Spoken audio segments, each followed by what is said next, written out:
ఋతువు ఉష్ణతత్వం బాగా ఉంటే మనకి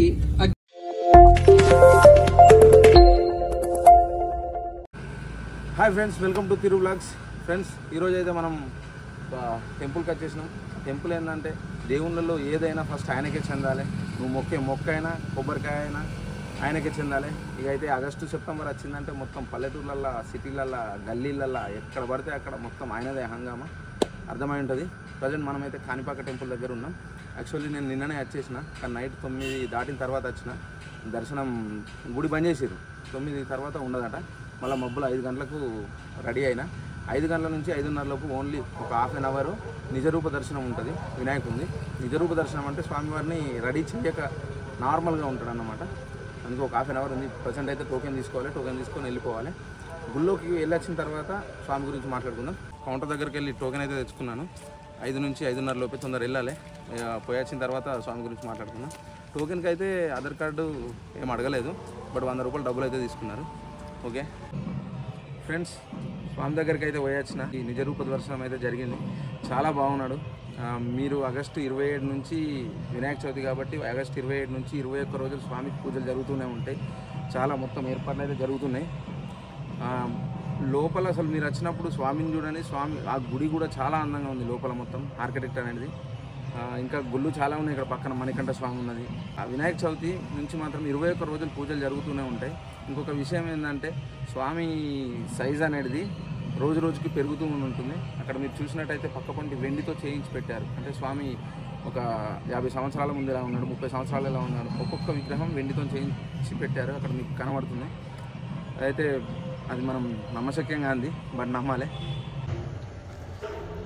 ఇక్కడ ఇంకో విషయం, ఎక్కువగా భక్తులు నమ్మేది, స్వామి దగ్గరికి వచ్చినప్పుడు మనకి ఇష్టమైన వస్తువునైనా ఏదైనా ఫుడ్ అయినా ఏదైనా మనం జీవితంలో ముట్టము అని స్వామి దగ్గర మొక్కి వెళ్తే మనకు కష్టమైన కార్యాన్ని తీరుస్తాడని ఎక్కువగా నమ్ముతారు. మీరు ఇదే స్వామివారి గుండం, దాన్ని పుష్కరిణి అని అంటారు. ప్రజెంట్ అయితే మమ్మల్ని పోనీయలేదు.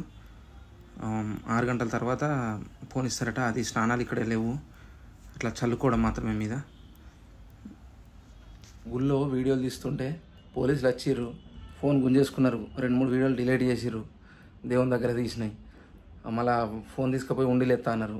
ఎంత రిక్వెస్ట్ చేస్తే అటో ఇటో ఇచ్చేసిరు. ఇక అయితే కాణిపాకం అనగానే అందరికీ కాణిపాకం అనే పదం తెలుగు పదం అనుకుంటారు, కానీ అది తెలుగు పదం కాదు, తమిళ పదం.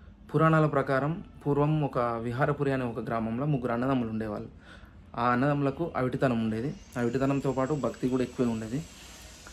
ఒకరోజు వీళ్ళ పొలం కాడికి వెళ్ళి బావి తాగుతుంటారు అన్నదమ్ములు 3. తాగుతుండగా సడన్గా గడ్డపార అనేది ఒక రౌతు మీద పడి అది పగిలి రక్తం వస్తుంది. ఆ రక్తం వీళ్ళ 3 కాళ్ళకు తగిలి వీళ్ళు అవిటితనం అనేది పోతుంది.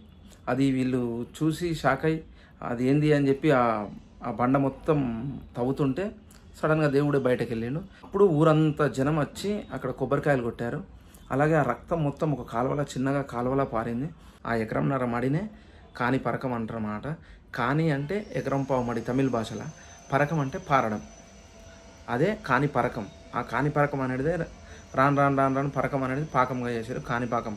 అందుకే కాణిపాకంగా మారింది.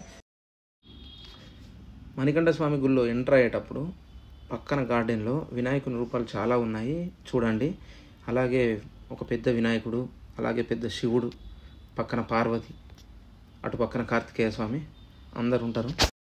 ఇదే స్వామివారి పక్కన ఉన్న వరదరాజ స్వామి గుడి. ఫోన్ అయితే లోపలికి తీసుకుపోని ఎత్తలేరు, జస్ట్ బయట నుంచి చూపెడుతున్నా. మీరు వచ్చినప్పుడు మాత్రం లోపలికి వెళ్ళి దర్శనం చేసుకోరు. అట్లే ఇక్కడ హోమం జరుగుతుంది. ఖచ్చితంగా వచ్చినప్పుడు హోమంలో పాల్గొనండి. ఎందుకంటే పంచభూతాలే కాలం, పంచభూతాలే దేహం, టైం, స్పేస్ అండ్ ఆబ్జెక్ట్స్ అన్ని పంచభూతాలే. కాలంలో కూడా పంచభూత తత్వాలు ఉన్నాయి. కేవలం